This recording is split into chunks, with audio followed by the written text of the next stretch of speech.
Welcome to the University of Florida's EdTech Review.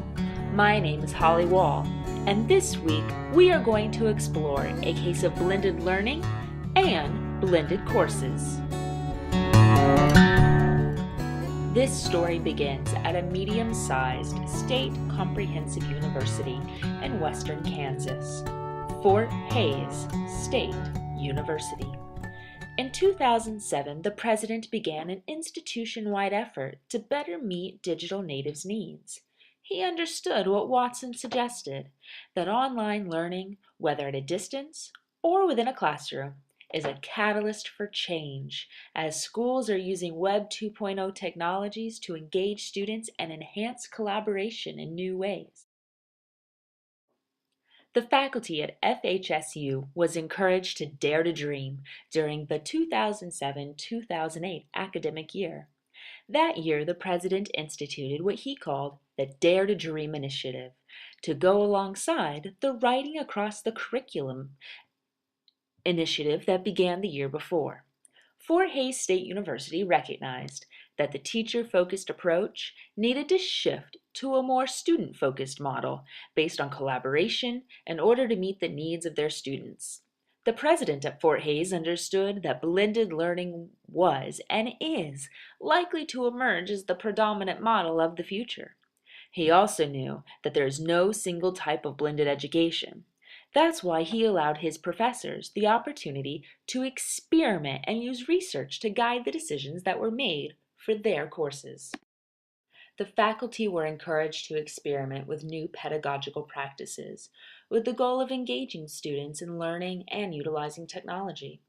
Dr. Kulmala in the English department and Stanton in the Communication Studies department collaboratively worked on a Writing with Video for the Web project. Dr. Kulmala and Stanton took the president's words to heart and began working on a plan. Their process involved the key assumptions that the authors of Blended Learning in Higher Education, Framework Principles and Guidelines understood, including blended learning design should thoughtfully integrate face-to-face and online learning, fundamentally rethinking the course design to optimize student engagement.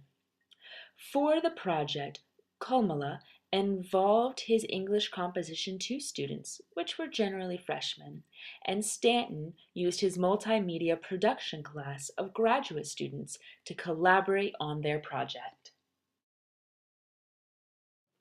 The assignment for the English Composition 2 students was to research, gather, collect, and interview in order to gain background information and prepare a written essay on the topic of education, specifically, what is education? While the students in the multimedia production class were instructed to work with the English students as their clients and to help them put their ideas into an interactive audio, video, and web environment, thus providing real-world experience. The instructors then matched students from both classes, organized them into smaller groups of about 3 to 6, and created an online communication website where students could share ideas, post photos, videos, and create an electronic version of the essay. All of the students were required to use both technical skills by working with Apple iLife and iWork software suites, and creative skills and choosing the audio, photography, and video to accompany the projects. The students were encouraged to use various forms of asynchronous communication, including Ning, in order to collaborate and work around their busy schedules. Blended learning practices are particularly suited for these types of educational experiences, given that they link the academic with the real-world contexts. According to contextual teaching and learning principles, the role of the instructor is not to provide the learning. The role of the instructor is to provide the context in which learning can occur. Contextual teaching and learning engages students in significant and relevant activities that help them conduct their academic learning and connect it to real-life situations and problems. The experiment was not without its challenges. The digital immigrant professors, as they called themselves, needed to unframe themselves from the old models and do something they had always avoided: embraced technology, the professors knew that student-centered instruction, in which students become active and interactive learners, was vital to the success of their project. But they did have difficulty finding ways to use technology in a manner that would engage students in learning the class material and not just shuffle it around. The professors ran into difficulty with the logistics of combining two different courses, which was intended to keep the students from having to focus on both content creation and the technical skill mastery. Some students reported that they had difficulty communicating with their peers with the use of Ning. They reported some of the students felt a disconnect with the project because their role was to merely write the content and not to help with the construction of the video or the website. Finally, since many of the students were from different backgrounds, some students expressed difficulty understanding each other's cultures. Both Kollumala and Stanton understood that in order to effectively blend their courses, they would need to be thoughtful with how they integrated the face-to-face and the online learning experiences. They would need to be very conscious about which activities were planned to be accomplished in traditional face-to-face time and which would be accomplished through technology. They had to be sure that the decisions they were making were pedagogically valuable.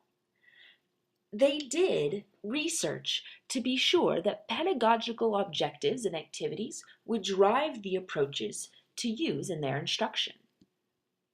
Kollumala and Stanton wrote that reading and listening no longer form the foundation of meaningful learning, and maybe they never did.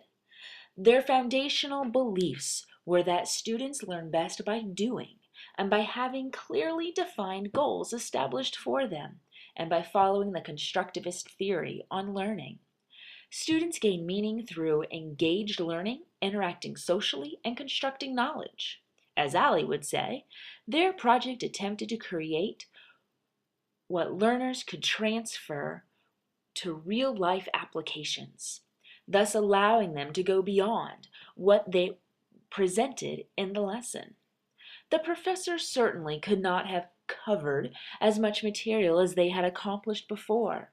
However, Garrison and Vaughan note that collaborative constructivist learning experiences are not conducive to covering a large amount of subject matter. Instead, the emphasis is on the inquiry process and that concepts are assimilated in a deep and meaningful manner. While this blended experiment had challenges, I think they were able to produce the three essentials of online learning: high authenticity, high interactivity, and high collaboration. Thanks for listening. My name is Holly Wall, and this was the University of Florida's EdTech Review.